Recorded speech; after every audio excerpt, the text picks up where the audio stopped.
Okay, hello.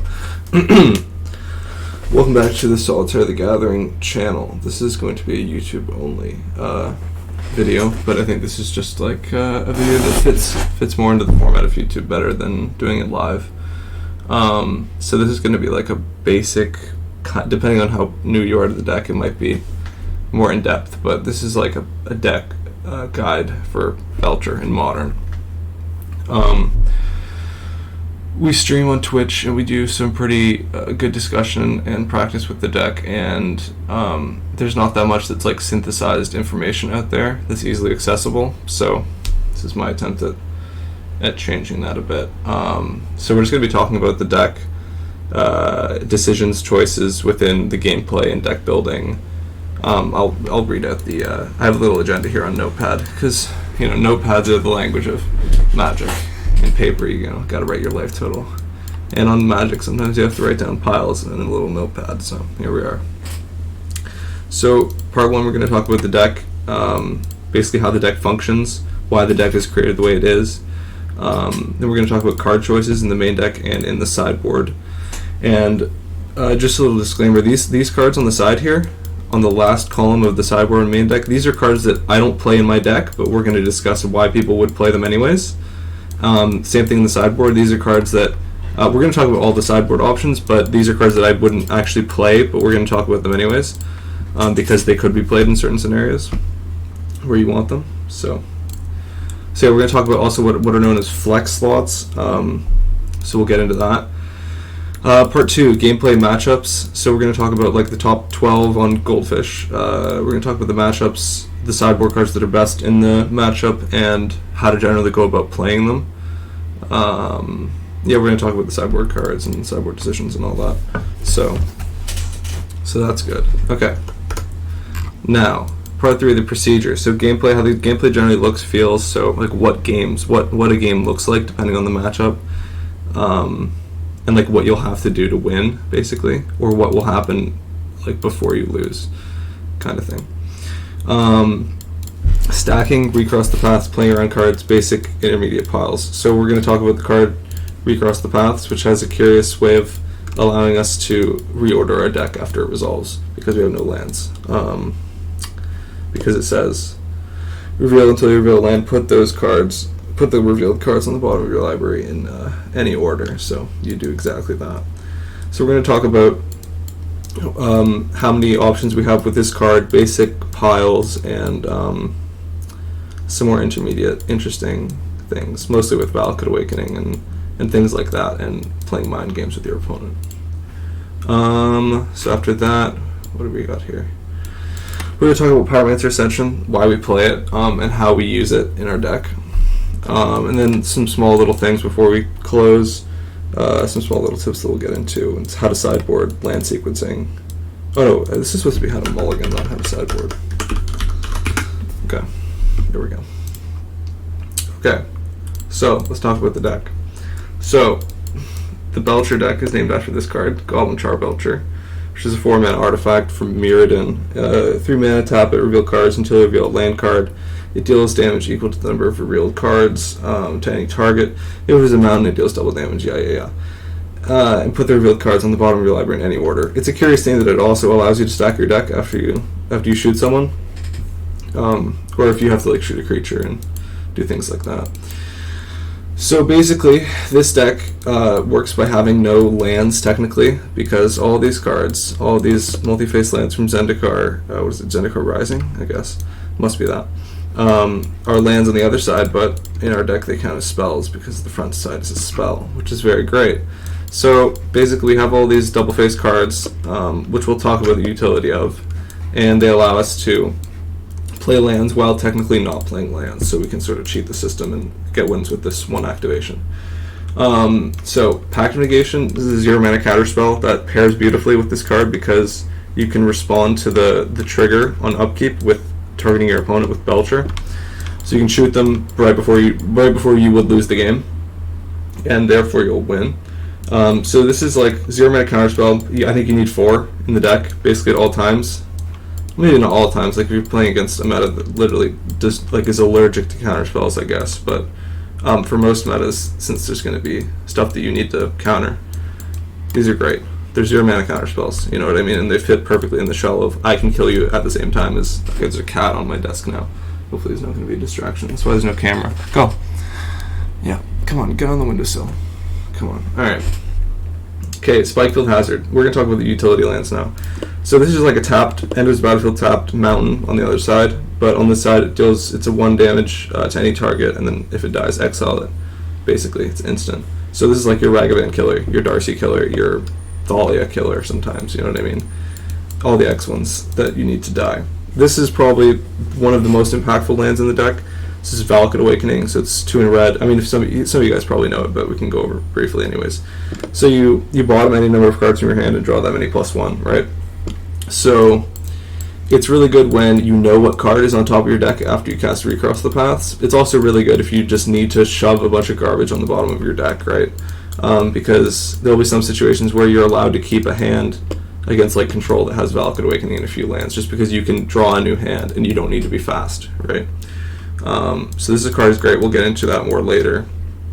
Balligate Recovery. So it's like, return a card from your graveyard to your hand and then tapped Forest on the other side. So it's good, right? Like most of these cards we're using because we need the colors, and it's just a side benefit that they actually do stuff.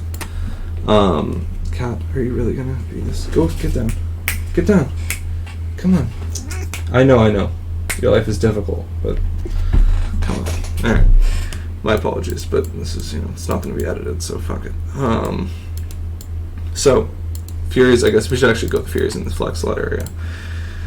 Striker Rich, it's a 1 mana, like, ritual next turn, basically, because ritual is just like net 1. This is like net 1 next turn, you know what I mean? So, like, you're playing this on turn 1, turn 2, to curve nicely into like a turn 3, 4 mana spell, like turn 3 Belcher, or like a turn 2 Recross if you're doing that on 1.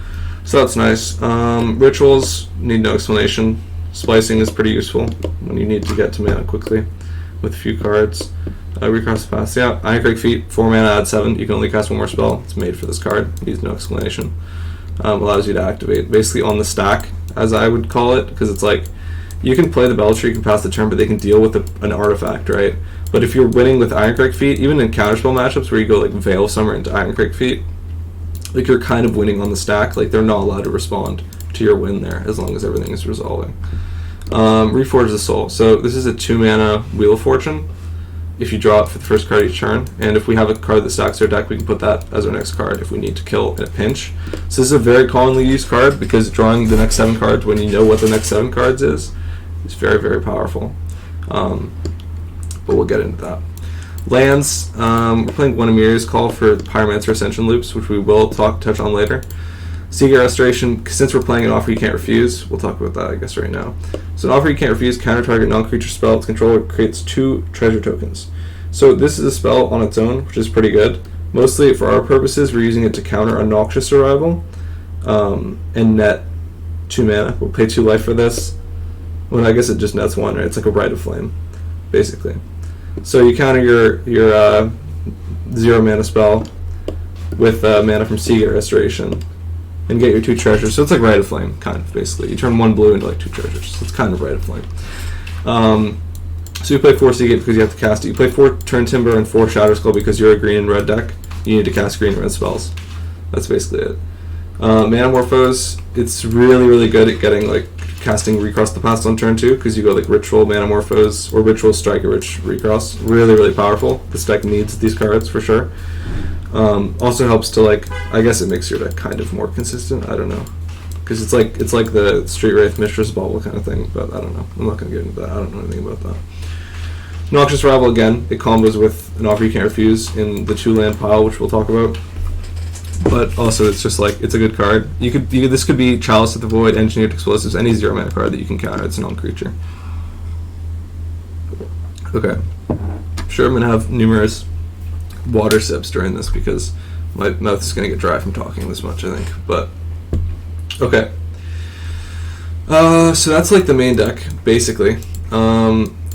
Now, let's talk about sideboard cards briefly. So you have Leyline of Sanctity for your Thought Seizes, your Burn, your not Endurance, we're not playing Graveyard deck, but your Necromentia, your Targeted Hate, basically.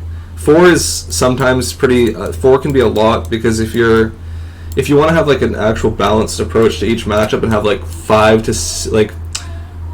to 6 cards for each matchup, then forward leyline is going to skew you in another direction of over sideboarding kind of in some matchups. So I'm not a huge fan. Magus of the Moon. So it's a creature, right? So it dodges. Since we're an artifact deck kind of, right? Like a lot of hate that's directed toward us is artifact and enchantment hate.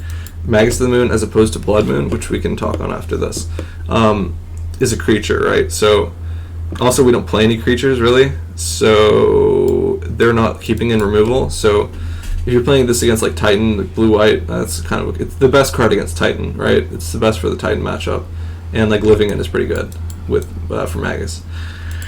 So there's that. We'll touch on that when we actually go talk about matchups. Force of Vigor, you know what I mean? It's Force of Vigor, right? It's just a good card. And we're a green deck. We can pitch our lands. We can pitch every card in our deck that's green because we don't have any lands. So it's really pitch spells are really good in this deck. Veil of Summer, like Veil of Summer, right? It's Veil of Summer. You want 4 Veil. Sometimes if you have like a lot of counter spells in the meta, you got your 4 Veil, 4 Pact, whatever. Veil of Summer's Veil of Summer, right? I'm not a huge fan of bringing this against like discard only decks, but I bring it against like Shadow because they have discard and counters, but that's whatever. Okay, let's talk about the cards that are on the side now. So Endurance in the sideboard, it's not great. It's kind of cute if you have the luxury of putting it in, and if there's like a lot of graveyard stuff, like it's okay. It's not even that great against Living End, especially if they have Leyline against us. It really stings, but the card's okay. The card's not that bad, but I wouldn't choose it over any of the other cards really. Kahira is like, so actually this is a good segue. So I'll talk about why I have Furies in the main deck, or why they were here. So these 2 slots are like basically your flex slots, quote unquote, because they could basically be whatever you want, because basically the shell of the deck stays the same except for these like 2 or 3 slots. So I have 2 slots free. It could be a third if I had like 1 less land or 1 less striker rich, right? But because I have like the full shell, then I have like these 2 slots. It could be whatever I want. The reason I have Fury is because technically you're playing like 2 or 3 Fury in the sideboard. But if I bring 2 from the sideboard in the main deck, then I have like 2 extra slots, kind of. So this stuff is not actually included in the sideboard, but this is like the 15 cards, right? So I get to play 3 Magus, 4 Leyline, 3 Leyline, 4 Veil, 3 Leyline. 3 Magus, 1 Fury, so it's the 3rd Fury, Ascension, and 3 Force of Vigor, right? Because I have 2 of these cards that I would actually want, but I have all of these. I have like, you know what I mean? I have 2 extra cards. I have like 17 cards sideboard, basically, because I brought these 2 in. The opposite of that is Kahira, because Kahira says, I don't want the 15th slot, I want to be a creature sometimes. And I'm not a huge fan of that. I think it's bad. Like, it's kind of cute for mind games. It sucks in paper, especially if you're like playing local, because people know what you play. But like, if you want to get in your head, like into people's head, like online or like in big paper events, I guess this is fine because like, oh, I'm playing blue-white control or like some random control pile or elementals pile, right? And that might influence how your opponent's mulligan, which is great, but you know, it's marginal, and I don't think it's very good. So let's talk about the main board selections now. So you have your Fury. Fury is obviously good in like big creature metas, but it's also good for the purpose that I'm using it for, having more sideboard slots, because it's like the most main deck applicable sideboard card. You could say Magus of the Moon because you could turn it into Blood Moon, but I think Magus of the Moon is just so much better in the matchups that you want it that I value it a lot higher. So Blood Moon in comparison obviously gets hit by Artifact Enchantment Hate, which is not great. Main deck, it's obviously better than Magus of the Moon because everyone has like removal main deck, but nobody has enchantment removal main deck. So like if you want moon effects like in your main deck, it's got to be Blood Moon probably. Obviously good in metas where there's a lot of greedy mana bases. It's not even that good against most 4-color, but it can be good. It's mainly good against like Titan, blue-white, Living End. Empty the Warrants. So this is a card that is interesting in our deck because it allows for you to sort of run through counters in the way that you're gonna like lead on like Manamorphoses and like rituals, and nobody really counters those unless they have like Flusterstorms, and then they're gonna wait for like the finale, and the finale is gonna be like 10 goblins, right? which depending on what turn it is and what the board state looks like, could be pretty good in control matches where they're good, or even in some natural matches. But if you're playing against decks that are not controlled, then you really have no reason to go for this because they have no counters. You can probably just go for a win. So that's that. But basically, if you recross and you stack like ritual, or like Manamorphose, like 4 Manamorphoses, then ritual, empty the warrants, right? Or if you have a ritual in your hand, you just end on empty. Then if you're playing against control matchups and that are waiting for like the big payoff card to counter, the big finale, and they wait and they just wait for that 4 mana spell and then it's empty the warrants, then they can't really counter that unless they have like Fluster. It's all juiced up now, but so that's that card. It can be really good against counterspell decks, but yeah. March of Reckless Joy is another card that you could have in your main deck. Like, these are all cards that you could have in your main deck, basically, is what the discussion is, and these are cards which you could have in your sideboard that aren't already in the sideboard. We'll talk about the number of them next, but so March of Reckless Joy, so you pitch cards from your hand and get you can cast the cards that you X off the top if you pitch cards from your hand. You can also just cast it with mana. But I'm not going to read all these cards out you could it's here, right? But so this card's okay. It's pretty neutral. It can help you with some recross the piles that are a bit obscure because you could exile 2 Pact Negations off the top of your deck and the next card is Reforge the Soul, so you back it up with 2 counter spells, right? Or things like that. So this card is good as a pretty neutral choice. It's not too far in any direction, so exiling cards and getting cards off the top and getting kind of card advantage or card selection is that's pretty neutral, right? It doesn't really need to be good anywhere. It's kind of the same amount of good in most places. So that's a cool choice. So yeah, I'm gonna go back to the notepad and see what we had to do here. So that's flex slots. Okay, should we talk matchups now? Okay. I think that was deep enough. Okay, matchups. Murktide 4-color, Hammer, Burn, Grixis Death Shadow, Titan, Rhinos, Yawgmoth, Living End, Green and Eldrazi Tron, Blue White X, and Control and Blue X Affinity. Okay, so Murktide, one of the most popular decks in the format right now. Pact of Negation is great, obviously. Veil of Summer is great. That's about it. Fury is pretty hit or miss. I'm not a huge fan. It's obviously a bit better now that they play a 1/3 in the form of Ledger Shredder, so you go 3/1. But the fact that it might become 2/4 very quickly. I'm not a huge fan of Fury. It's not very great. The cards that you usually want are Pact of Negation, Veil of Summer. You're probably only bringing in Veil of Summer. Yeah, the matchups, it's not the best, but it's super winnable if you get used to the patterns and how to not play into them as much. Yeah, so let's talk about the matchup because we have the cards. The card choices are pretty simple. And what you want to take out, or two to three Ironcrake Feet probably. I like keeping one in most control matchups because you have the Veil of Summer, Ironcrake Feet. Not so much synergy, but they pair well together in the right position. Yeah, so you probably want to take out your Furies, your Ironcrake Feet, bring in 4 Veil. You could keep another Ironcrake Feet or another Fear if you want to set out a Striker Rich. That's fine. So yeah, that's just general idea. So they have Ragavan, they have Darcy, sometimes they have Murktide. Usually the game doesn't go out of control when they cast a Murktide. Usually if they're casting a Murktide, the game's already done. But the way you lose this game is probably by not staying equal or at least slightly behind in resources, because the way you lose is if they start on Ragavan and they get 6 treasures and you're playing as if you have 6 treasures but you don't, so you overcommit onto an obviously over-tangled board that you can't, or over-tangled hand of counterspells that you can't take on, right? I think you have to meet them at their speed, because if they're just passing the turn every turn, then you need to look for something a little more condensed in how you want to win that game. Starting quick is very good, especially of having an opponent with 8 cards and 10 mana to cast them, and just passing the turn with the Ragavan on board is not where you want to be.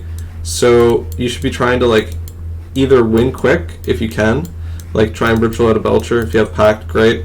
if you have like a hand with like multiple win cons, like multiple like Recross and Belcher, then just try and run them out and try and exhaust your opponent. If you have like one card that's like begging to be committed to, and opponent is just like passing, I wouldn't recommend that you just play into the counterspell. Like if they have nothing going on and they have no pressure, then you can just hang out and try and accrue more resources and try and find more protection to go off in a later turn. So yeah, it's hard to like think without actually playing the matchup, but killing an early Ragavan with Spikefield Hazard is fantastic. Like this card is really, really good when it's good. Managing your resources and choosing when to go and choosing when to pact. I think you could lose a lot of points across games if you're too scared to pact at the right time. Like if they counter your Belcher, like, oh, but what if he has this? And what if he has this and then I don't pact it and then I wouldn't lose? Or like, what if I pact and then he bounces it with Ottawara? And it's like your opponents don't have in their hand what you think they have in their hand, right? That's just not how it works. That would be the game would be a lot easier, ironically, if that was how it works. But so like I try and be confident, or like try and be overconfident if you're new to the deck, and like get a feel for what happens when you pact and when you don't pact at certain times, and when people have certain mana open, right? Like sometimes you can get a really easy read on someone, because if they go turn 1 pass, then turn 2 like Ragavan pass and have like 1 mana opens, like maybe he has a Spell Pierce, because why wouldn't you just play the Ragavan on 1? Or like maybe he drew the card for turn though, right? So there's that element of you don't know what's in your opponent's hand. So yeah, that was a bit rambly, but whatever. Okay, 4-color. 4-color is very popular. It's a pretty good deck. Not really against us though. It's pretty good. Game 1, like they kind of just fold to us depending on what version they are. Even if they play counterspell, like if you resolve a spell and just keep them pressured, it's pretty easy to win. I think Recross the Pass is the best card in the matchup. Well, I mean, like at least pre-board, maybe post-board as well. Actually, we don't have a lot of good sideboard stuff for them, depending on what version they are, because they can be pretty erratic. Because they can dodge like moon effects with like a really basic start. You know what I mean? They might not play counterspell, so you might have very little use for Veil of Summer. But if they're not playing counterspell, they probably have Dovin's Veto, so maybe you want to bring 1 or 2. Force Figure's dead, Leyline dead, Fury's and Ascension you probably want in most 4-color matchups, because they could have like things like Meddling Mage and weird shenanigans like that, like Collector Roof. So yeah, like if you resolve Recross the Paths, it's really great, because a lot of people have what I would like to call, I forgot to write it down, I need to find an acronym for it. Let me write it down. Is that it? RTST. Reforge the Soul Trauma. Yeah, perfect. So RTST, right? Yeah. So a lot of players have RTST. Reforge the Soul Trauma. So this basically, this can happen if you cast Recross the Paths, you go for a line that kills with Reforge the Soul, and you cast it and you win. Then the next game, like basically against 4-color or like other Teferi decks, you do the same thing. You cast Recross the Paths, it resolves. Now your opponent has RTST, Reforge the Soul Trauma. Now what's going to happen is they're gonna say, okay, I'm gonna let that resolve, because they have a Teferi in their hand, because Teferi would stop the Miracle Effect, or you wouldn't be able to cast it on your draw step, right? Because Teferi is a card. Fuck, mailman. Probably magic cards in the mail though, so that's fine. Well, still mail. There's a lot of mail. You guys hear that? Either way, it's going to be a very weird video to watch, isn't it? But that's fine. Okay, so they have Reforged the Soul Trauma. You resolve the spell. Then, like, maybe you have like a single Ironcrake Feat in your hand. Maybe you don't. You probably don't take out like maybe even max 1 against even counterspell ones, because you can they tap out so easily. So say you have an Ironcrake Feat in your hand, and you have like you're on 3 lands when you cast this Recross, and you have another untapped land or a ritual in your hand. Then you could just put like Manamorphose Belcher to get whatever you need, because you're assuming they will tap out because of this Reforge the Soul Trauma, RTST. And I swear to God, like 75% of the time it happens. Like 75% of the time after you've won with Reforged the previous game, your opponent will tap out for Teferi in response to this Recross the Paths, and you will kill him if you have these cards. Like the amount of times that I've won by doing shenanigans like that is absolutely like amazing. And how many times it's been done. So sideboard cards, Magus of the Moon, it can be good. Usually like the counterspell ones can be more greedy with the mana bases and less high on like removal and like creatures. I don't know. They can be pretty weird in the way they change lists. But Veil Summer, obviously, if you know they're playing like 4 counterspell, you could bring like 3 of these in. If they're like elementals and they play Dovin's Veto, you could bring 1 or 2. You need at least 1 probably for the toolbox effect of setting up Iron Crake Feet, Veil Summer, or just like Veil Summer is good against Dovin's Veto, right? Fury can be okay against the Elementals version, but usually it's just a bit of a distraction. You're faster than them anyway. You don't really need to worry about their creatures too much. Ascension, I think you should bring in against basically all 4 color matchups because who knows what the heck they're packing in their sideboard. For the meddling mages and for all that, we're gonna. I guess when do I have this to talk about Ascension? Okay, so we're gonna talk about Ascension right after the matchup. So we'll have a bit of catch up to do, but that's fine.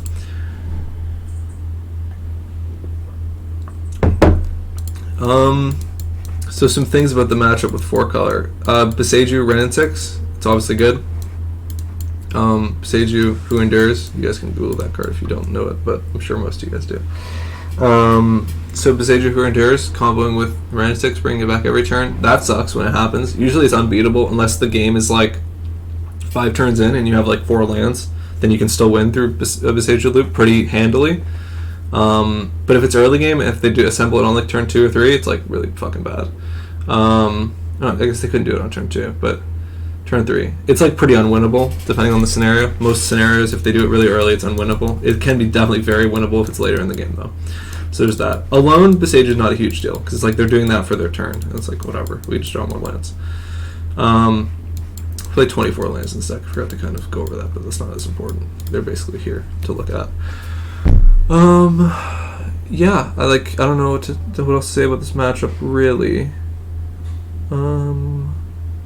Yeah, like that's about it. The matchup's good. Just like take your time. Remember Teferi's always there. Remember Counterspell could always be there. Not always, but you know what I mean. And just try and get used to thinking about what cards could come in the following turn, and you'll be fine. This matchup's relatively easy. Okay. Hammer. Okay. So basically all hammers like blue-white hammer now, basically. So we're just going to assume that we're talking about blue-white hammer. So game 1 is kind of dicey. You kind of just have to race them because, you know what I mean, you're kind of both goldfishing in this matchup. Like they don't have to worry about removal, and we don't have to worry about like counterspells. Basically, we just need to be faster. Sometimes they will be faster. It's kind of a matchup of variance. And like you could keep a hand that's like good against most matchups, but what ends up being terrible against fast matchups like Hammer and Titan. You know what I mean? So there's that. So game 1 you kind of have to race. There's not much to say about it. Like you just kind of hope that you are faster. If you know what the matchup is, then obviously you need to mull for something that's pretty fast. Pre-board, if you know what the matchup is, you obviously won't have access to interaction really. Like in the team of Force of Vigor and Fury, you will have Fury if you're playing the main deck, but you know what I mean? You're not always going to do that. So, like, if you know what you're playing against, then you're going to need a fast hand that's, like, preferably killing on turn 3. Basically, I would probably mull for that if you knew the matchup. Post board, you want your Force of Vigors. You want your Ascension because they play Pithing Needle. Force of Vigor, you want your Fury. And then that's basically it. Your Fury, your Force of Vigor, and your Ascension. These 5, basically. Depending on how many you're playing. Their main card against this is like Lavinia because it stops, like it basically nullifies rituals kind of because you can't cast non-creature spells with CMC greater than number of lands you control, and you also can't cast spells without paying their mana cost because they get countered. So that shuts off Pax, that shuts off Fury, that shuts off Force of Vigor pitches, which sucks. If they have that card in combination with like an early hammer, it's really bad. But if they just have Lavinia, then you can pretty much weasel out of it relatively easily. Hard casting Fury is pretty good because that doesn't really get restricted, and if your rituals are dead for most things, might as well hard cast Fury if you can. Yeah, and like if they don't have much pressure in Lavinia, if they have pressure and Lavinia, you're kind of just gonna die. But a lot of the time it's just like Lavinia go, or like Lavinia or Nithopter go and like draw for 3 turns. Then you could just set up like Recross the Past with like 3 lands, get a 4th land, go for Belcher or something, things like that, or like cast a Fury and then have Pact next turn or whatever. So the options are there. Force of Vigor timing, I guess, because like sometimes you want to hold it, sometimes you want to go aggressive with the Force of Vigor. It depends, I guess, on what you have going in your hand. Like if you just need like one turn to secure your Reforge the Soul from resolving, and you just need to wait till the very last moment to see if you can force a reaction out of them, then that's great. Like Force of Vigor, especially against like Affinity and Hammer, when they have like Spell Pierces and like Metallic Rebukes in their deck, you can Force of Vigor like their Springleaf Drum if that's their only blue source that they have open, and force them to use the counterspell before you go off the next turn. So that's cute. But yeah, generally the matchup is about speed, and it's about speed, I think. And like post board, you keep a hand with like some interaction and a bit of speed, or just like pure speed or pure interaction, like 1 or 2 Force Vigors and like a Force Vigor Fury and like some stable lands. You know what I mean? Yeah. It's like the matchup generally is like kind of 50-50-ish. It's kind of flippy. That's what I would say. That's what it feels like to me, at least. Yeah. Burn. Okay. Burn. Again, it's like a matchup about speed. You're both kind of goldfishing. He's like trying to kill you as fast as he can, and we're trying to do the same thing. You know, sideboard, you want Leylines, you want your Fury. That's about it. You deal with your creatures, deal with your targeted lightning bolt effects, obviously, with Leyline. You just have to be fast. Try and I wouldn't Fury any creature they play on turn 1. Always wait for turn 2, because Eidolon plus like Swift Spear / Goblin Guide value is definitely there. The main thing you need to worry about if you get a Recross resolving is they have Deflecting Palm in their deck, so you need to keep at least 1 Pact Negation for that in the event that you need to set up a pile with Pact Negation in it. So that's not a huge deal. So yeah, it's basically about speed again. And if you suspect that they're holding the Deflecting Bomb and you resolve a Belcher, you can shoot one of their creatures, kill the creature, stack your deck, put a Pact Negation on top, and then you're just like insulated against another a Deflecting Palm the following turn. But this can get kind of screwed over if they have like Smash to Smithereens and you don't have a response to it, because then if you kill their creature and they just smash it end of turn, then it's awkward, obviously. But you got to pick your battles and try and read your opponent, but that comes with intuition and time, I think, probably. So we were just talking about Hammer. No, we're talking about Burn now, right? Like, it's hard to win game 1 sometimes, especially if you don't have like an early Belcher kill. It's hard to win with Recross because it costs like a lot of life, especially with Noxious Arrival. It's hard to win game 1 with Recross, in my experience. Unless you get like a turn 2 Recross and do like a turn 3 win on the play, then that's probably okay. But the match is mainly about speed, and mulliganing effectively, like to find speed. Don't keep a slow hand. You keep a hand with like Leyline and like some other stuff. It doesn't have to be like Leyline and Belcher or Leyline and Recross. You can have some stability, and then if you have ways to buy time, then it's okay, probably. So some things to think about. Death Shadow. Okay.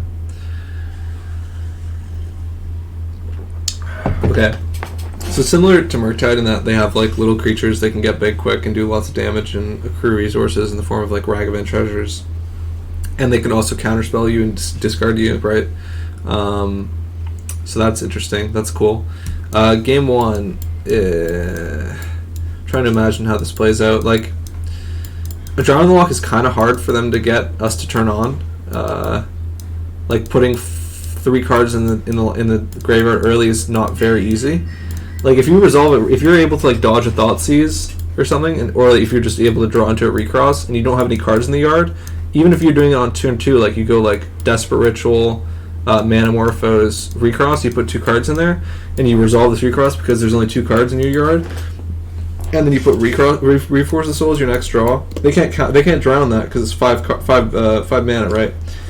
And if you have like a Pact in the pile, that's great. You know, as long as you can watch your graveyard and all that. Post-board, they have Fluster and Spell Pierce, so you want at least probably all your Leylines for the Thoughtseize and the Inquisitions, because that's pretty much a given. Then you want like X number of Veils, depending on how many cards you're able to side in and out. Fury again is not amazing. I'd probably value Veil over Fury. Ascension you don't need. They don't have any like targeted Belcher hate. You don't need any of that. Post board, I wouldn't over mulligan. I think over mulliganing against discard decks is like a trap, because you can say like, oh, my 6 is bad, but then you're like imagining, am I going to go to 5 and expect a better hand against turn 1 Thoughtseize? Because if you go to 5 and if you don't have Leyline in that 5 and you just get Thoughtseize, then your mulligan is just invalidated, right? Like it's like as if you didn't have to mulligan. Like if you had a 6 with no win con, you just had a 6 with full lands. Like you could have kept that, right? And it would be the same as your now 4 card hand if you get Thoughtseized, right? So that's just the thing. I would not mulligan a lot against Thoughtseized decks. Obviously, if it's blind, then you don't know. So you got to mull for like a stable hand that can kill the opponent. But that's about it.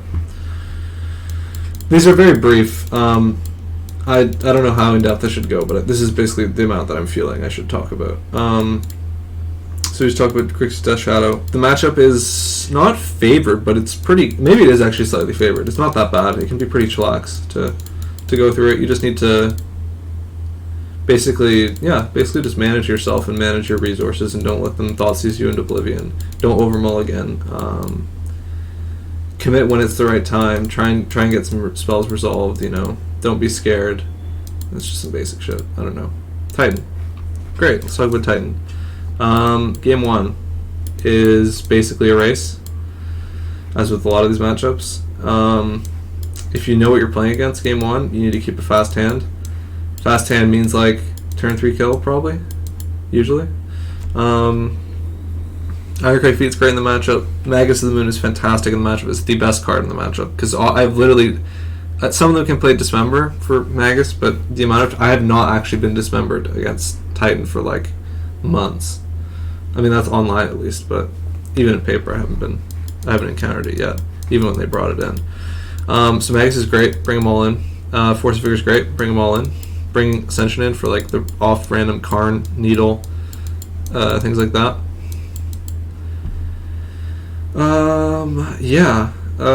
It's basically about speed. If you can delay their plan with like a early Magus, Force of Vigor plus a spell, or you can just lean completely on Magus. If you have a hand with like that cast Magus on turn 2 and nothing else, keep it.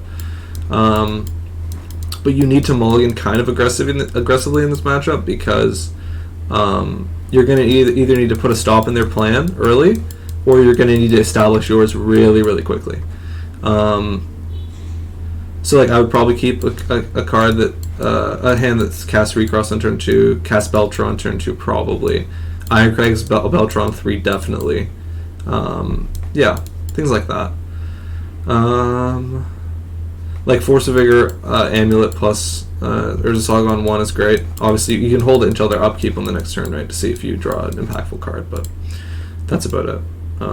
Nothing major in that matchup. Like you'll need to play it to know how the gameplay is, I guess, but like those are the cards, and those are basically the things you need to know in terms of approaching the matchup and mulliganing and sideboarding. Matchup is generally pretty good. The more Magus, I think the higher your percentages of winning. I think the matchup is like 60-40 maybe. It's pretty good. Okay, Rhinos. So how do the Rhinos matches go? What do they have for us? They can put 10 power on turn 3, which is not bad at all, and they have Force Negation. The main thing I feel like is they have a ton of like permanent hate. They have like Brazen Borrowers, they have like Force of Vigor post board, they have Ottawara, Besage. There's only like 2 of those, but again, most of it is like they have 4 counterspells, maybe more if they have Mystical Dispute, if they bring it in. But they have like Force of Vigors, Brazen Borrowers, Prismari Command sometimes, I guess. But a lot of their hate directed towards us is actually like targeted at a permanent on the battlefield. So Ironcrag Feet can have its moments. Recross the Paths I think is probably the best card to resolve over Belcher. If you have both in your hand, I would lead on the Belcher and hope it gets countered, and then try and get the Recross resolved, because just going Belcher Go can be pretty hard to win with against that matchup, unless you have like lots of protection because of the amount of permanent hate they have. So they're making Rhinos and they're countering our stuff, right? So post board we have Veil of Summers, probably want all 4. Fury probably don't want, it's probably bad. Even if you're hard casting it, it's still probably bad. Ascension probably, because they could play Leyline, and who knows what your opponent is playing, right? Unless you literally know what your opponent is playing. Veil of Summer, Ascension, that's about it.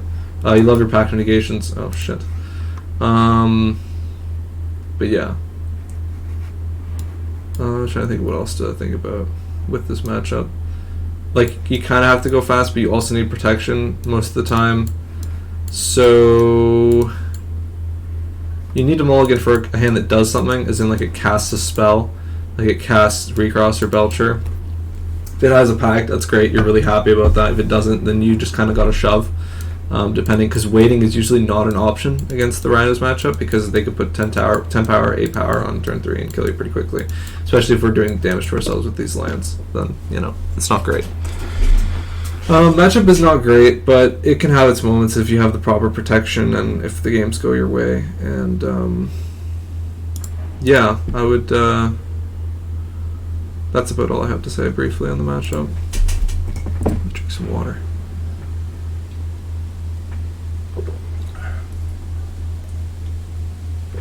Okay, Yawgmoth. Let's talk about Yawgies. So, this matchup, they're pretty much slower than us to assemble their combo, and they can't really kill us very fast with with just like creature tapping plan, attacking with creatures. So the main way this game usually the matchup usually falls out of control is if they can assemble their combo, right? The combo of double undying creature, Yawgmoth, Blood Artist, right? That's usually how we lose, in my experience. We don't really lose to like the beatdown plan, because I'm assuming they could just assemble the combo before or at the same time as the beatdown plan killing us. So that's usually how we lose. Leyline is great post board because they have Necromancer, Thoughtseize, also stops Blood Artist, so that's great. Fury is pretty good. You can take out some Mana Dorks or some Undying creatures to make it a bit harder for them to be recurred, something like that. Depending on the board state. Taking out a few creatures with Fury is good. Taking out a Yawgmoth with Fury is good.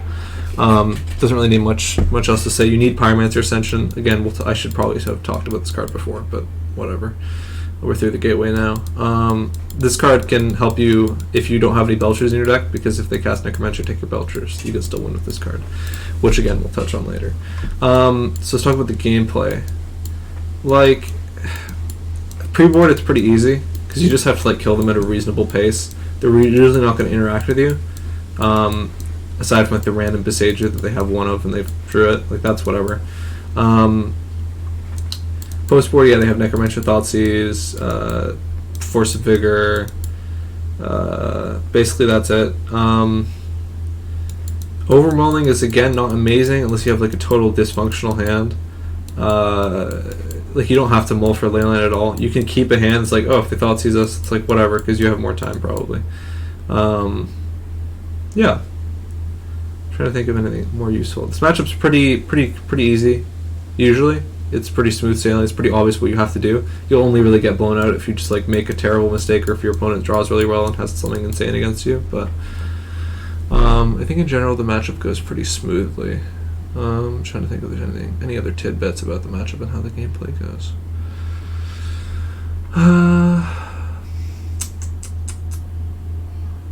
Yeah, I'm not sure. That's the matchup, I guess, kind of. Recross is probably the best card in there. Well, I don't know, but because it gets around Necromancer, right? They're not going to Necromancer Recross the paths unless they know you have like 3 of them in your hand. No, that doesn't make any sense. They make 3 zombies. Well, that's not good. Yeah, you need to play the matchup. Obviously, all these matchups, you need to actually play a game against them to actually know how it feels to play this matchup and what the games actually go like. These are just off the top of my head, so whatever. Yeah, Yawgmoth, good matchup there. Living End. Okay, this is one of the worst, if not the worst matchup. Probably just one of the worst. But so they have like turn 2, turn 1 Grief. They have Force Negation, and they can put 20 power on board on turn 3 effectively. Put lethal on board on turn 3. So that's something, right? That's something on 1, something on 2, and something on 3. So pre-board, you just kind of got to pray. The matchup's really bad. So if you win it, you should go buy a lottery ticket, as they say. Pact Negation is great because they have Force Negation. Leyline post board is pretty good. They have Grief. Veil Summer post board can be pretty good. Magus post board can be very good. Can be very effective since it dodges Force Negation. And if you don't get griefed early and you slam this on turn 2, even on turn 3 sometimes, depending on if you're on the play and their mana base that they have available to them, then this can be game ending for sure.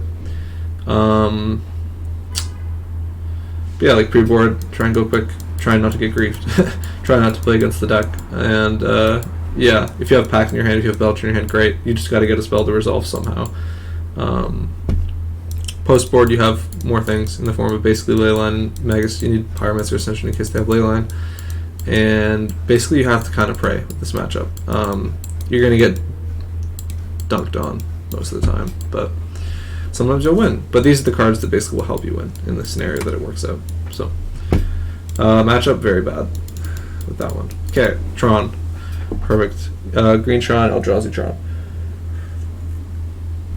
I guess Eldrazi Tron kind of counts as like Prison Tron. I think a lot of the sideboard decisions are very similar too. Let's talk about Green Tron first. Pre-board, if they have like an early Karn, it kind of sucks. If they have an early Karn plus Pithy Needle, you have to concede if you don't play Ascension in your main deck. So if they get Karn, Pithy Needle, you have to concede because you just can't win. If they go Karn and like nothing impactful, then you can win. Because you can, even if you don't have Ascension, because you can go like Recross the Past into a Reforged pile that has like a bunch of Desperate Rituals. We can do it right now. It's like a for instance. Where's the other Desperate Ritual? There's 3 here. Where is it? What? Is it on this side? Well, this is not looking good. I took it out? Okay. So like, let's do it for instance here. Belcher, feet. Okay. So this is 1, 2, 3, 4, 4, 5, 6, 7. Okay. 1, 2, 3, 4, 5, 6, 7. Okay. So this will work if, let's think about how much mana we have here. Because we need, say your opponent's Karn is at like 3, because you're assuming they'll down tick immediately or whatever. And if they end up not getting anything super crazy, then you need 5 mana for the Shadow Skull, X equals 3 on the Karn, and then you need 4. So you need 9 mana. So you need 4 for the Iron Crate feed after. So you need 9 mana total. So say this gets you to 4. This will get you to 7. That's not enough. So you need to be at like 4 on top lands, and then you go Splice to 6, Splice to 8, 9. Yeah, okay. So this has to be your 4th land, and you basically have to be untapping with 4 open mana. So that way you go Splice Desperate Ritual to 6, Splice Desperate Ritual to 7 to 8, and then Desperate Ritual to 9. So this is preferably going to work if you go like a Manamorphose into Reforge the Soul end step on their end step. That way you untap with all of your lands untapped, and you don't have to pay 2 mana for the Reforge on your turn. So this will work if you have 4 lands open, and you just go Splice, cast, play this as your land, cast this X equals 3 for 5 mana, have 4 mana left over, Iron Crate Belcher. That can be cute. Sometimes you're not going to be able to do that, but sometimes you are, and it's good to have that. It's good to not just like concede if they play Karn, because you have ways about it to get out of it, and yeah. Post board Magus good, obviously. Ascension obviously good because they have targeted Belcher hate in the form of Karn, Pithy Needle, other things. Force of Vigor, you bring 1 against Green Tron, I think. I like at least only 1 maximum, because you have the toolbox effect against if some really funky shit happens and they go like Chalice on 2 and you can't win through that, then you're going to want your friend Force of Vigor. I wouldn't bring more than 1, I think it's unnecessary. But just for those corner case situations where you need that as an out. I mean, that's about it. Just like know what to play around. Warping Whale on sorceries. If you can play around it, great. If you can't, whatever. Then you play into it, or you just assume they don't have it. Warping Whale, Karn, Pithy Needle. You need to take into account the fact that if you pass the turn, one of your lands may not be in the same place. It may be in the exile zone. Then when you untap, or maybe 2 lands will be gone. So thinking about land count after you recross is huge in this matchup because it can change drastically, and you should be prepared. Yeah. So Green Tron is pretty good. Let's talk about Eldrazi Tron. It can be bad if it gets out of control, but you just kind of have to count your blessings. I think the matchup in general is pretty good. E-Tron I think is better. Hi Kat. Yeah, you want all the attention. You want to be on the mouse pad. And you want to be in the way of everything, don't you? I know.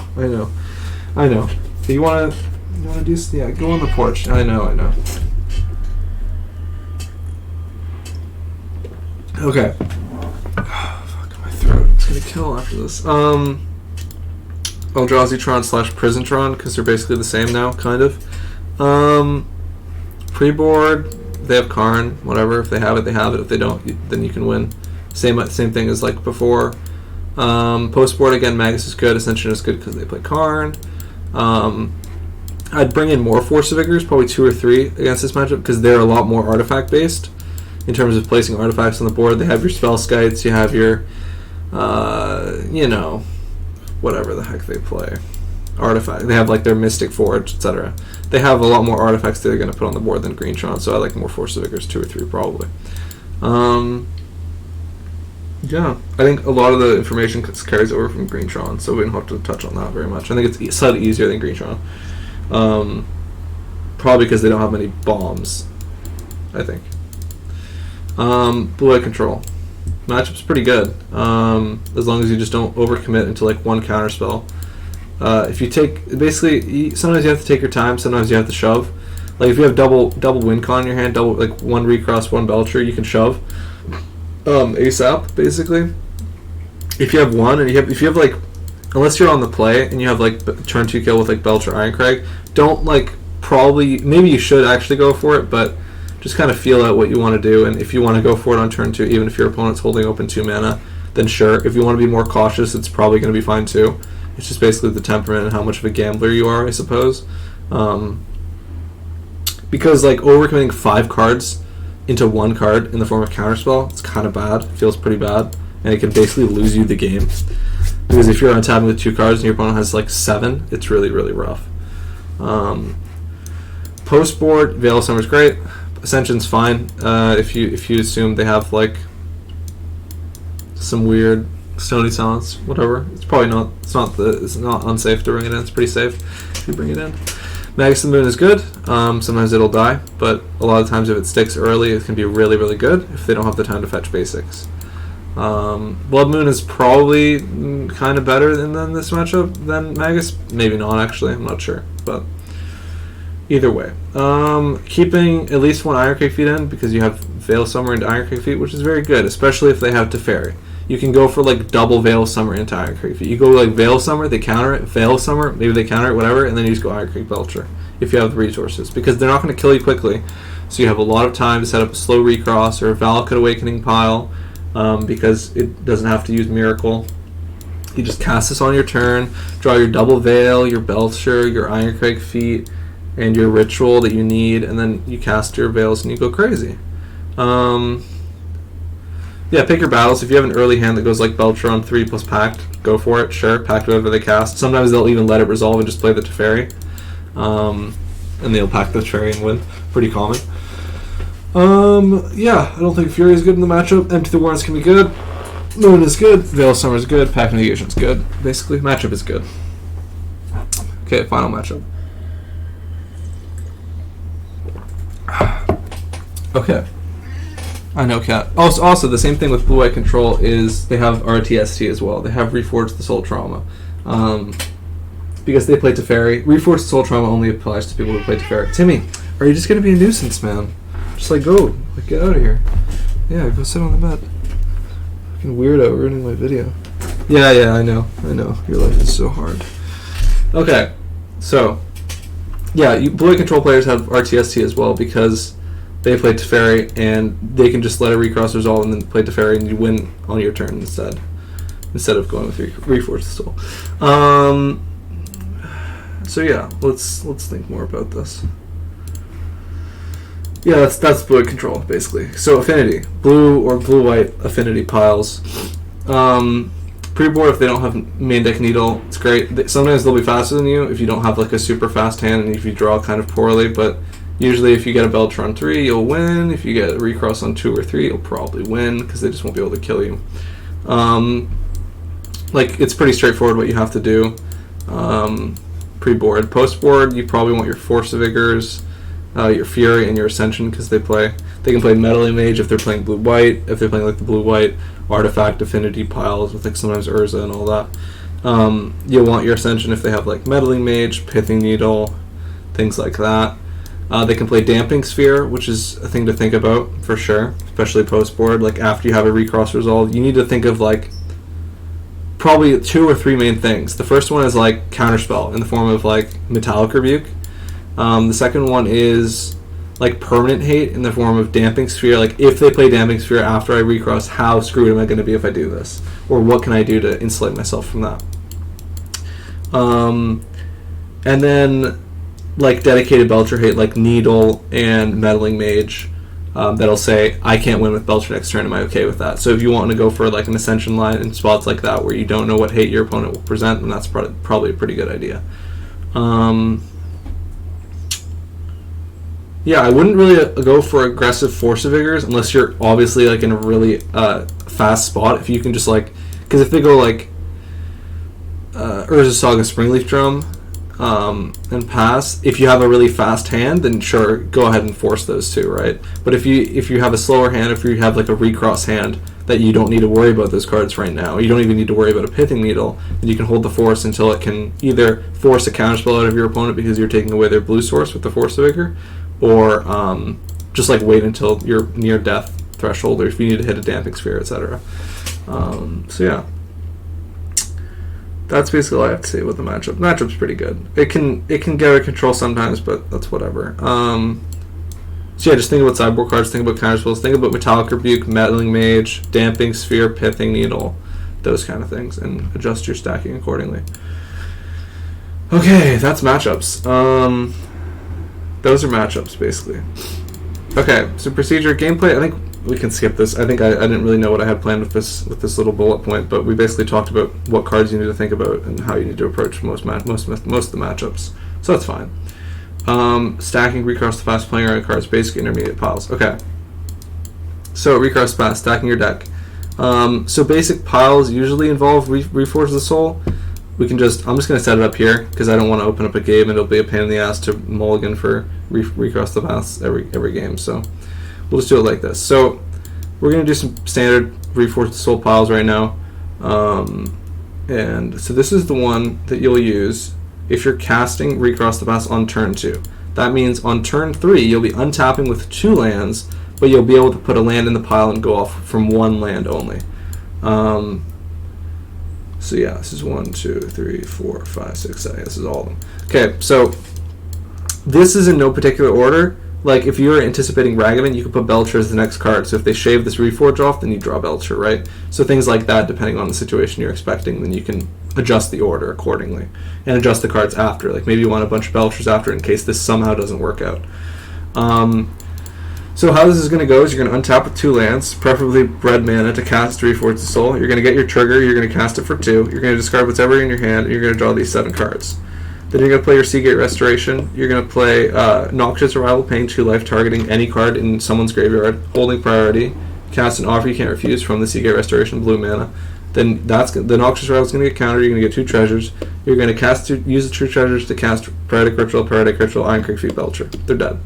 Presumably, if they don't have any interaction. So this is the pile that you go when it's absolutely purely about speed and you just need to kill them next turn. Sometimes you won't have a choice and you'll just have to kill them next turn. But that doesn't mean you'll always be using this pile, but sometimes you're going to have to face the idea like, I don't actually have time to play around things. I have to kill them next turn or I'm going to lose the game, right? So situations like that. So that's a basic pile there. That's 2-land pile. Another basic 3-land pile. So basically, if you hear like 2-land, 3-land piles, that's the amount of lands that you have when you're casting Recross the Paths. That's basically what it means. So let's put in this. This is like the basic 3-land pile with counterspell backup. This is 7. So is it 7? Yeah, I'm sure it is. It's all the cards that I usually see here. So you have like in any particular order, maybe you want Belcher and then Pact right after that, and then you want your land. So how is this going to go is you're going to pay 2 mana, you're going to have 1 land left over, so you're going to untap with 3 lands. You're going to play your 4th land in the form of Shatter Skull Smashing, probably, unless you have another reason to play another land. You're going to have 2 open mana, you're going to Pyrotic, Desperate, Splicing Desperate to 6, Desperate Ritual to 7, Belcher with 3 mana floating, and then you're going to hold up this Pact. If you have a Manamorphose in your hand, you obviously get to draw an extra card. So Manamorphose plus Recross the Paths is a really, really huge kind of combo, because if you know what card you're drawing next turn, obviously Manamorphose is insane. So if you have like the option to use Striker Rich or Manamorphose to filter mana into Recross the Paths, usually you should keep the Manamorphose in your hand, because it can lead to things like having an extra card in your Reforge the Soul pile, like having 8 cards instead of 7. or like Manamorphosing into an extra card to go with a Belcher Ironcrag Feat kill after your opponent assumedly taps out for Teferi, right? Because you might need that extra card to draw a Ritual or an Ironcrag Feat, and you just don't have the resources without that Manamorphose. So Manamorphose is huge. So say you got 8 cards and you got your extra pact there, or whatever. So that's basically, those are like the basic piles. Another sort of basic pile that I like in some narrow situations, we'll set it up here. We need the Ascension to be brought in. We don't have a pact in this pile, but that's because it's for very situational things. Actually, yeah, I'll do this and then I'll talk about the Pyromancer Ascension line at the same time. Is this it? 1, 2, 3, 4, 5. Yeah, so this is 7. So this is the pile that you would stack against a non-interactive deck that you are not sure if they will have dedicated Belcher hate the following turn, but you also want to be lazy and kill with Belcher if they don't. Well, it's not necessarily lazy if they don't have interaction, right? So this is 2 modes to this pile. So you go your Shatter Skull. This is a 3-land pile again, so you'll be untapping, and this will be your 4th land. So after you cast this for 2 mana, you'll have 2 mana floating. You'll go Pyretic to 3, Pyretic to 4, and you'll either go Ironcrag Belcher for kill, or you'll go Pyromancer Ascension 2 floating and Manamorphose. So that means you can just kill with the Belcher, Ironcrag Belcher, if you need to, and you can go off with Ascension if they play like a Pithing Needle. Yeah. So now let's talk about the Ascension line. I'm going to actually do it without the Reforge, and then we can add the Reforge in later. So basically, the combo with Pyromancer Ascension, I'm just going to make all the cards. I'm going to put all the cards out, and then we will. I'm playing 3 Balagad? Either way, that's fine. I didn't know I was playing 3. I thought I was playing 2. This is probably substantial. We can put in Spikefield Hazards, and then a Belcher, and then whatever you want after that. And then I'll put, I guess, a Myriad's Call and Striker Rich. Okay, so here's how it's going to go. So whenever you're going off with Ascension, usually with Reforge, you're going to need 2 mana floating at least after you cast this Ascension. So it's going to go like this. You're going to cast this Pyromancer Ascension. You're going to go Manamorphose. Nothing happens. You're going to go Manamorphose. First trigger on this. I guess I'll read the card. You guys can read the card and pause it. There you go. So you get your first trigger off the second Manamorphose. Second trigger off the third. And that means your 4th Manamorphose is going to be copied. So assuming that you don't have like 2 Manamorphoses in the bin, we'll go over corner cases like that after. And if you just have all 4 in your deck after you cast Recross the Past, you get to put all 4 here. This 4th Manamorphose is going to draw you 2 cards and add 4 mana. So you're going to add like red, red, green, green. You're going to draw Desperate Ritual, Balagad Recovery. You go to Desperate Ritual to like 6 red, have 2 green, then Balagad Recovery like Manamorphose, Desperate Ritual. Then you get to filter through green mana with Manamorphose, draw the next 2 cards, which are Desperate Ritual, Balagad Recovery.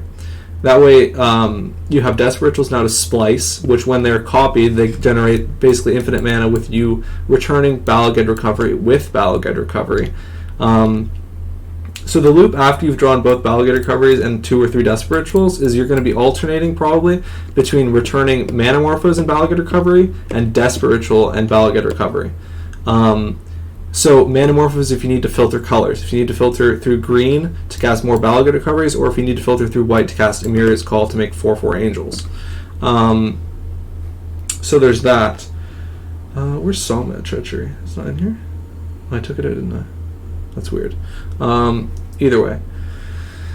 So, yeah, you're going to be alternating, and you're basically going to make infinite mana with these Splice Rituals. And then there's a video on the channel of me actually physically doing it, or not physically. There's actually a video of Riker doing that on the channel. So, of like physically doing it with cards. I've done it online. There's videos of that, so you can check the other videos. But basically, after you have this infinite red, green, white mana, you can either kill your opponent with Spikefield Hazards 1 damage at a time, or I guess 2 because they're getting copied. You can Belcher them if you have no reason to worry about any kind of hate, because sometimes you'll be assuming that they could play like Pithing Needle and be safe anyways, but then you won't have to. You'll just kill them with Belcher. Sometimes if you know that, you can just put it as the next card. Sometimes they'll have Leyline, and you won't be able to kill them with Spikefield Hazards, and you'll have to either, like, if you have Force of Vigor in the matchup, Force of Vigor, they're hate cards, but whatever. But most of the time, if you have to deal with Leyline, you go Striker Riches and Manamorphose into white mana, cast Emiria's Call, and then, I don't know why I don't have Songman Treachery in here. And then, if you have this card in, you might sideboard it out, and you can Songman Treachery all of the Angels with all the infinite red mana and haste them and kill your opponent. So there's that. Now let's talk about caveats to Ascension lines. So option 1, you have 2 Manamorphoses in your bin. That means if you cast the first Manamorphose, you get first trigger. Second Manamorphose, you get second trigger, and then you're dead because you only have Desperate Ritual or Balagate Recovery after that, and you have 2 mana floating. You have nothing. You have 2 stacks on this, but you have nothing. So the way to make this work is you put an extra ritual or an extra 2 rituals in the pile. So the way it will go now, I guess you would need 2. Yeah, you need like 2 rituals, or say you have. We would do option 1, you need 2 Pyretic Rituals. So to go this, 2 mana floating after Ascension, Pyretic Ritual in the bin, second Pyretic Ritual, first trigger, first Manamorphose, second trigger, Manamorphose, draw the next 2 cards. And that's fine, I moved these over. Manamorphose, draw the next 2 cards. So that's not too bad.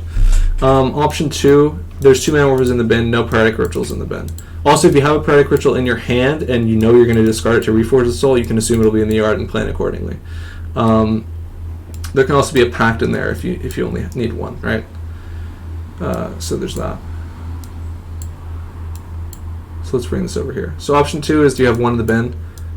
And yeah, so the first one will go first trigger, first Manamorphose will go second trigger, second Manamorphose will draw 2 cards, and you'll do the same thing. So standard pile above all of this, like if you need your red land, if you're doing on 3 lands, you get your Manamorphoses. You can put these at the very end here. You want your Pyretic Rituals in your pact, and maybe you can put in double pact, or if you need an extra ritual. Where's the Pyretic Rituals at? Where are they at? So this is 1, 2, 3, 4, 5, 6. So you get even more. Or am I missing something? 1, 2, 3, 4, 5, 6. Yeah, okay. Thought that was not correct. So that's fine. Can I put Reforge here? Perfect. So like you'll go like Shatter Skull, ritual to 4, and then keep this ritual for when you have 2 mana floating. You'll get the first trigger with the Pyretic Ritual if you need it, and things like that. The 2 land pile is a bit different. You obviously can put a pact negation in there. You have the luxury of putting 2 if you don't need to play around 2 Manamorphoses in the bin, or 1 instance of Graveyard Hate. If you have 4 Manamorphoses in your hand, I think this should get around most instances of Graveyard Hate because you'll draw the second Balagate Recovery, like at this before you'll cast the first Balagate Recovery. So that way, if they exile it in response to Balagate Recovery, you'll have the next one to pick it up anyways, right? So there's that. So let's do the 2 land pile now instead. So we take this out. I guess we can take most of this back in. Hey, that's kind of nice. Except the Desperate Ritual.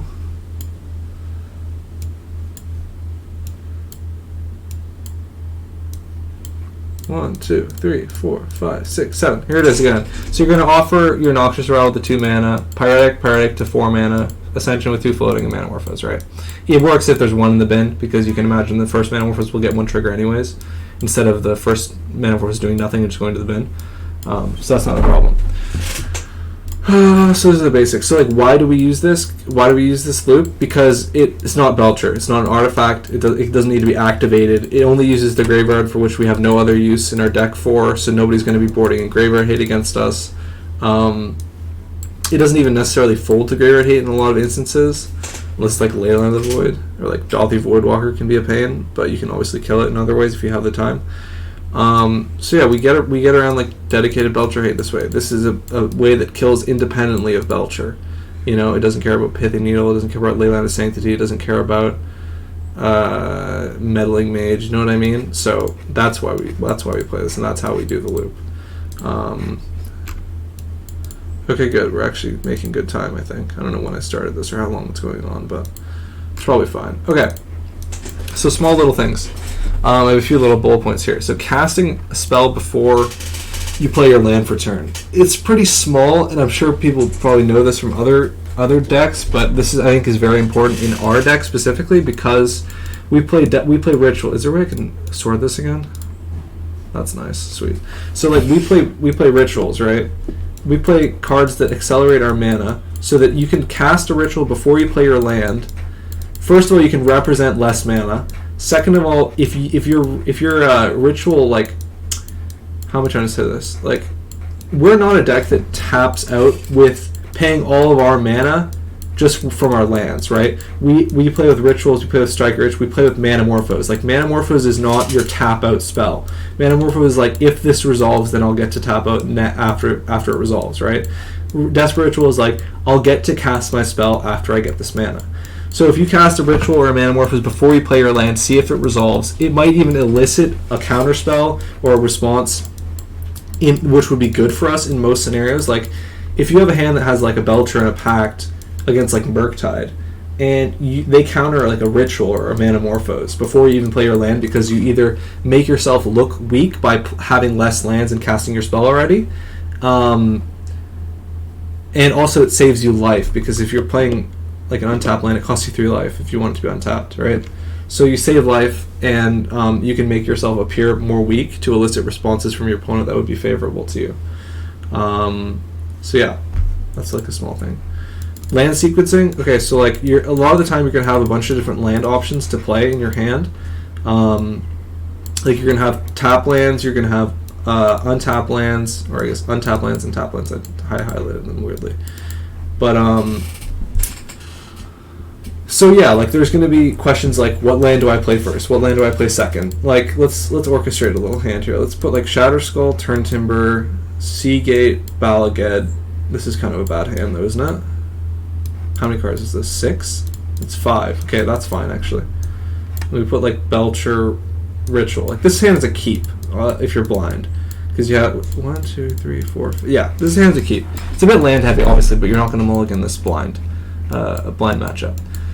So I guess I should. Nah, this is fine. So turn 1, you're going to be like.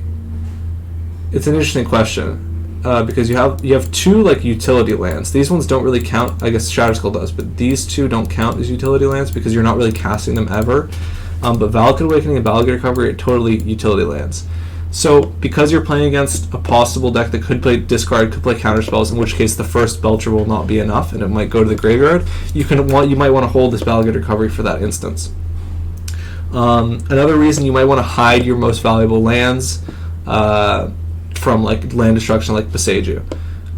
Blind, you might not do that. Number 3, you might want to actually protect certain lands from Inquisition, right? Because if you play your Shatterskull on 1, you have these 2 lands. Neither can be Inquisition, but the Shatterskull could be. That's kind of small, but that's whatever. So on turn 1, it's not obvious, but since you already have three lands plus a ritual in the form of 4 mana with 3 untapped lands, and you have 2 utility lands that are tapped, you can pretty safely hold these utility lands and just lead on like either Seagate, Shatterskull, Turntimber, or Shatterskull, Turntimber, Seagate, whatever. If you know you're playing against Boseiju, maybe you want to lead on Seagate, and then Turntimber, and then Shatterskull to keep the most desirable lands last. But yeah, so because you already have the mana to cast the card in your hand, you can probably safely keep these and see what happens. Trying to think of what else. Other scenarios. It's pretty basic, but like, if you have the luxury of holding open your utility spells, then you should. Okay, let's make another hand actually. Let's do like Spike Field. Is this 7? 3? Yeah, 7. Okay. Is this even a good example? Yeah, this is a good example. So on turn 1, you have a few options. So turn 1, especially if you're blind, you might want to keep this Spike Field Hazard like 90% of the time, maybe 100% of the time, and you might actually want to lead on Shatterskull over Valakut Awakening or anything else, because Shatterskull first of all casts Spike Field. Second of all, you might want to hold this Valakut Awakening, and you do have the luxury of doing it since you have these lands, right? So you don't actually have to play the tap land. You can play this on 1. You can play this on 2 even if your hand justifies it. If you draw another Valakut Awakening, maybe. But that's pretty basic. Trying to think. How to mulligan matchups blind. Okay, so mulligans. Basically, if you're blind, you just need a hand that does something. Like, you need a hand with Belcher or Recross, probably, and that just casts it. Like, as long as it casts it, or it gets really close to casting it. Like, let's get an example of a hand that gets really, really close to casting a spell, and it just needs a little bit of a nudge. I'll make like a good hand, but a hand that is not perfect. Even though this is actually a really fucking good hand. What would make this hand worse? Yeah, this. this. Here we go. Let's make a hand a bit more well-rounded. So here's your 7 cards. Do you keep it? Like, probably. Probably you keep it. Why? You have a bunch of red lands, you have Manamorphos in your deck. You can reasonably cast this Belcher on turn 2 or turn 3 the majority of the time. Reforged Soul, it sucks. If this hand had a Recross instead, I would probably mull it. Because Recross and Reforge, like, they kind of need each other in a lot of scenarios. But because this specific hand has Belcher, it doesn't really care too much about this Reforged Soul. Obviously, if you're playing 2, I guess that's something I should have considered talking about in the deck list selection. You could play 2 Reforged Soul if you want Ragavan Insurance. I don't like it. I think it's bad as Ragavan Insurance. I don't even think it insures against Ragavan decks very well. Because if you're putting 2 Reforged in the pile, then you're either cutting out on like interaction, like in the form of Pact of Negation or a Ritual, or you're just like ignoring counter magic, which I think is a very bad mistake. Yeah, I don't think it's good to play 2 of these. But so even if you have 1, the Belcher doesn't care about it. This hand is probably a keep. But it looks kind of icky, right? It looks kind of close, but I think it's probably a keep. So let's talk about, okay, so mulligans, blind mulligans. So yeah, like you need Belcher, you need Recross, and you just need lands to cast it if you're blind. If you know what your opponent is playing against, like we talked about speed matchups where you just need a hand that casts a spell quickly, or interaction that slows your opponent down. So you're either like you're planning to go with your plan quickly, or shut down their plan before they can kill you, right? And consolidate your plan after that. Those are against like the fast matchups. Against the slow matchups, Murktide I can't really talk about because Murktide is it's not one or the other. It can be aggressive, it can also be really, really slow. And you don't really know that before the game actually starts. Like your Murktide opponent might just go Island Go, or they might go Ragavan Go, right? Those are 2 very, very different scenarios that need different approaches. So like post board, if you know what you're playing against, if you need speed, we just talked about speed. If you need interaction or like redundancy, like if you're playing against Murktide, you can keep a hand with Belcher, and like you keep a hand with Belcher, Rituals, and lands to cast it. Like that's whatever, and you can maybe either take your time or shove if you need to.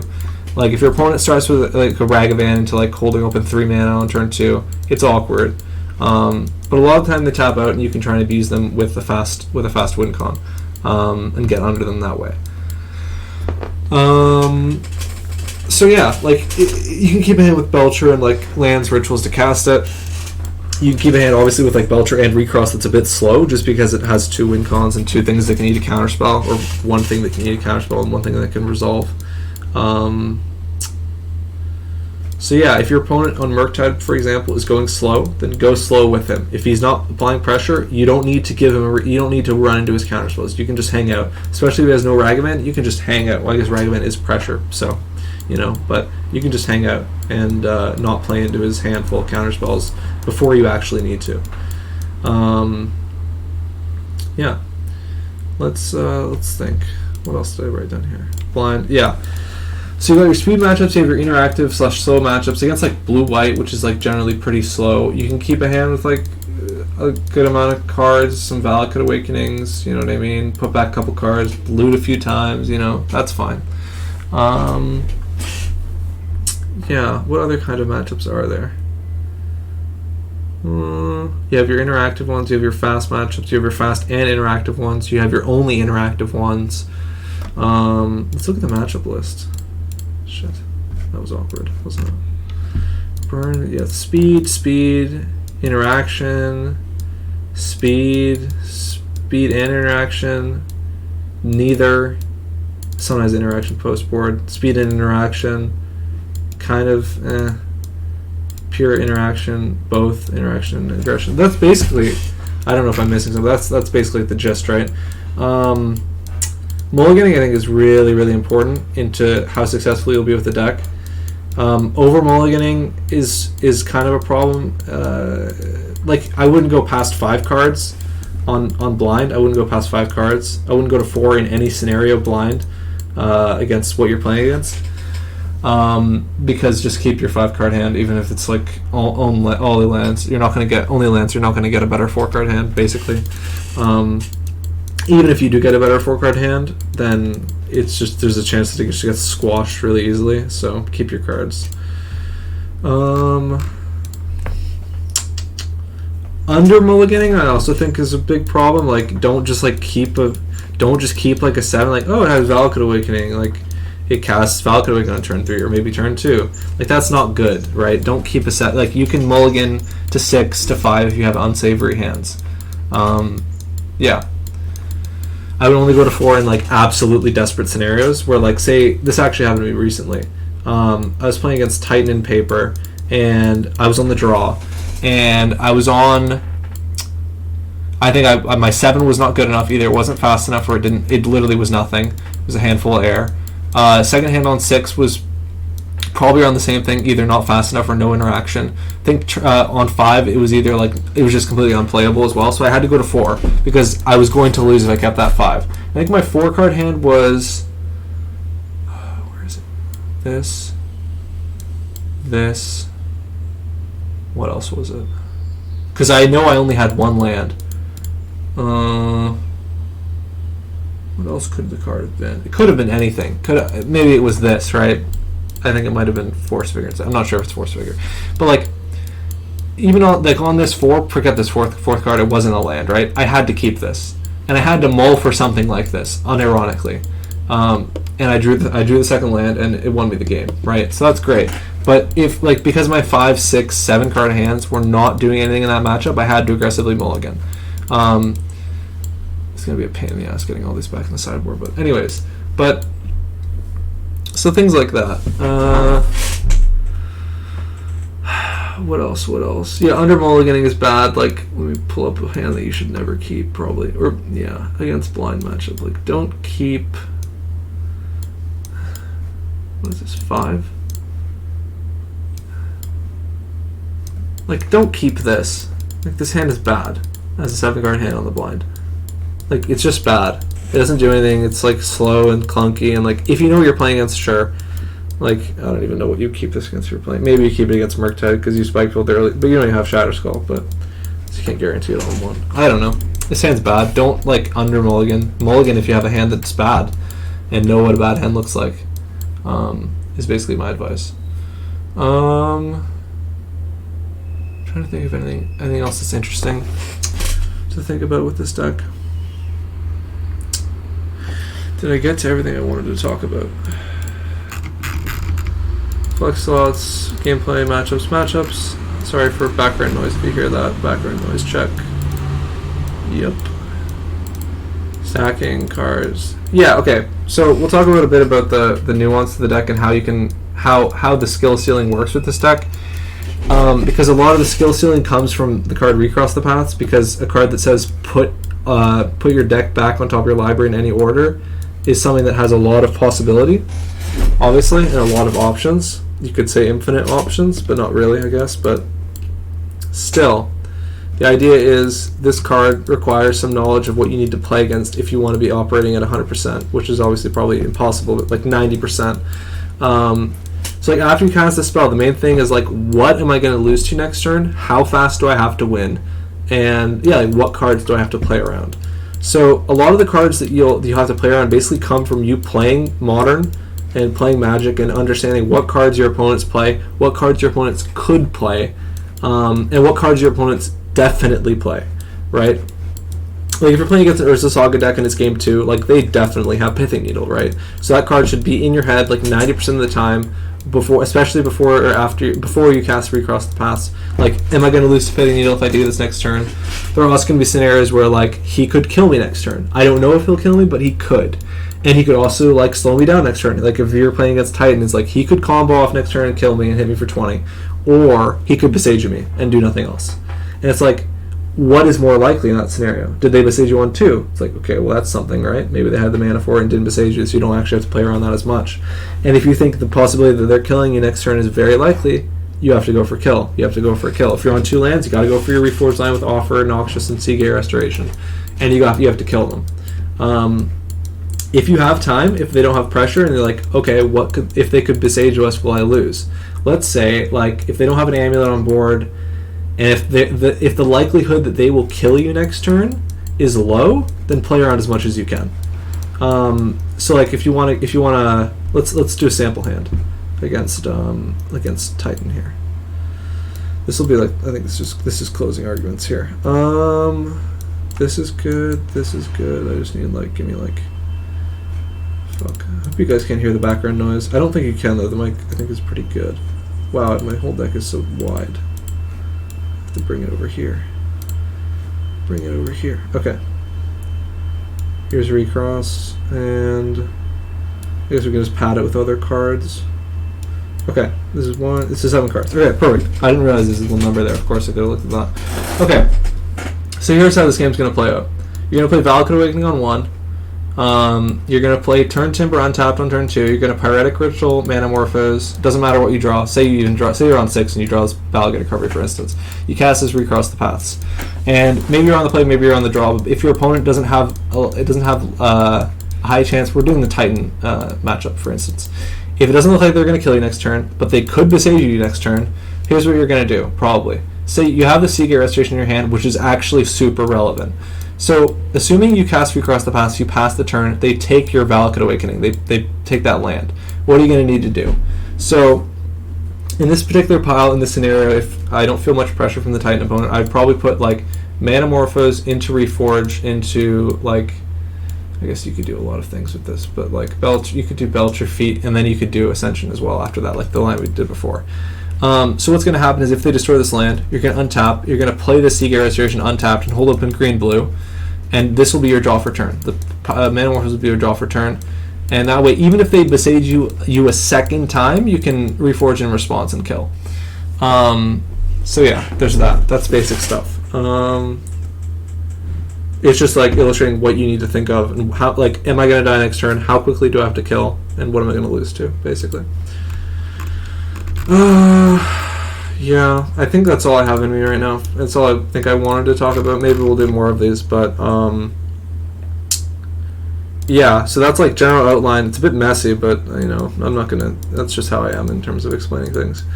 So yeah, that's like basic explanation of Belcher, how it wins, how it loses, what you need to do to win, the card choices, the sideboard choices. Yeah, I played 2 Fury to get more sideboard space and more sideboard cards, basically because we've basically established that these kinds of, where's the Fury? Like these cards are the cards that you want in your sideboard. The only thing that's up for debate is how many of them, right? Like you probably don't want 4 Force. 3 is enough. 4 is probably too much. Veil Summer 4 is probably pretty good. 3 is also probably enough. Magus 2 is enough. 3 is good if you have the luxury of it because it really hoses Titan and Living End kind of. But it's mainly, it just ends the Titan matchup if you draw it. So like if you have the luxury of playing 3, like I do because I move 2 Furies in the main deck, then you know by all means play 3 Magus. Play 2 to 3 Fury. 1 is probably too little depending on the meta. But yeah, I think that's all I have to say for now. But yeah, this will be on YouTube, so hello if you're listening to this. I hope you enjoyed listening. But yeah, that's all I got on my head right now. So yeah, see you in the next video then.